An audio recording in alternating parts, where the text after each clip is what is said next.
Hey everyone, welcome back. And I've got something really special to show you today.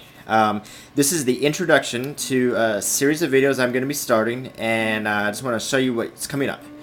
So in this folder, I have some actual letters written during the Civil War that are solely in my possession that have not yet been sent to the archives, which they are going to be pretty soon. So these videos are going to give you an opportunity, if you're interested in history, to actually be the first person in a long time to hear the contents of these letters as I read them to you. And I'm going to first just show you what's coming up and tell you how I got them. So when I was a kid, I collected stamps, and I still do. And in Scottsdale, Arizona, where I used to live, we were at sort of a flea market kind of place where they, among other things, were selling these old letters from the Civil War. And here's the envelope. First one, actually. And it was stamped, and as you can see, the stamp has been removed by me, which was fairly dumb, but I was young. Here's the letter that was in that one. There's the back of it. Now, I'm going to read these letters to you. The second envelope. And this was the stamp from the first envelope that I had taken off at that time. Like I said, I was kind of dumb. The second envelope, and kind of note how small it is. Envelopes back then were very small. This is the letter from the wife to the husband, beginning, "My dear husband," and I'm going to read this letter to you as well. Also, notice how the paper is cut funny. You didn't really just buy boxes of stationery. You just cut paper you had to fit for your purposes, because you would need that other half for something else. The stamp that was on that one. Now, the letter back from the husband to the wife, and here's the envelope it was in. And here's that letter. And the stamp that was on that one. Okay, so, now, I guess what I can do is go ahead and start the series, and I can read you the first letter.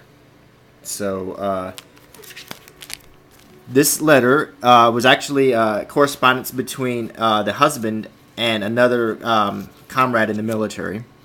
The envelope says, "Not at Barracks Hospital," right here. To Mr. Joseph Van Ness, Joseph P. Van Ness. This was June 18th, 1864. It said Ward M, Marine Hospital, and that's been crossed out. See, it says "not at Barracks Hospital," and then it says Company.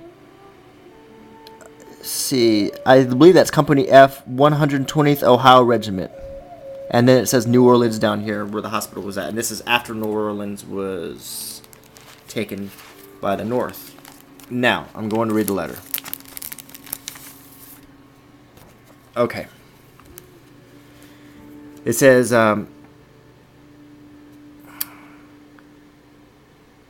It's hard to read, to make that out, the address here, but it's June 8th, 1864, Company F, 120, the 120th Regiment, and it says, to Sergeant J.P. Van Ness, "Dear Sir, it is with respect that I address you today.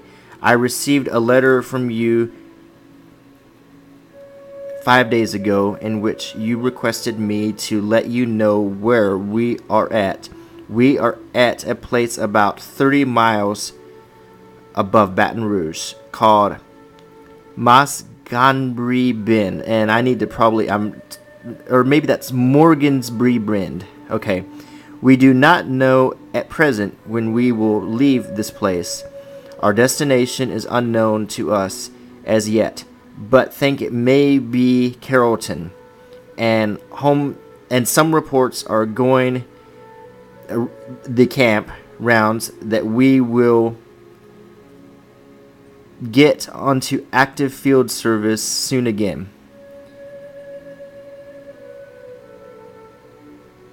Lieutenant Hughes wants you to make out the reports of that clothing that he says that you have got the list of the clothing that we got. I am well at present. The boys are not in as grand health as they were when you were with us. Yours truly. And that is Benny. Looks like, I want to say Benny Hughes. Or no, Benny Myers. Sorry. P.S. Write soon and oblige your friend. Okay, so that is a letter, and there were, a few grammar errors, and I tried to kind of get through it. So basically, it's a, here we're at, what's going on, and some business, talking about clothes and so forth. So that's, it's pretty interesting. Now, the next letter that I'm going to read to you is,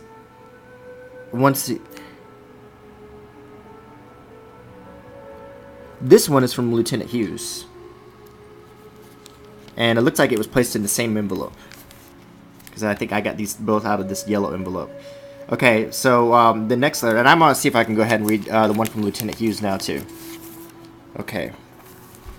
And it's from the Morganza Bend, Louisiana, June 8th, 1864. Okay, dear sir. Oh, I want to point out that the letter is impressed right here, and it looks like he had monogram stationery, because it has the initial. There's an H right there. I don't know if you can see that. It's but he did have monogram stationery, which was pretty cool back then. I'm going to try to read this. Okay, dear sir, if your situation will.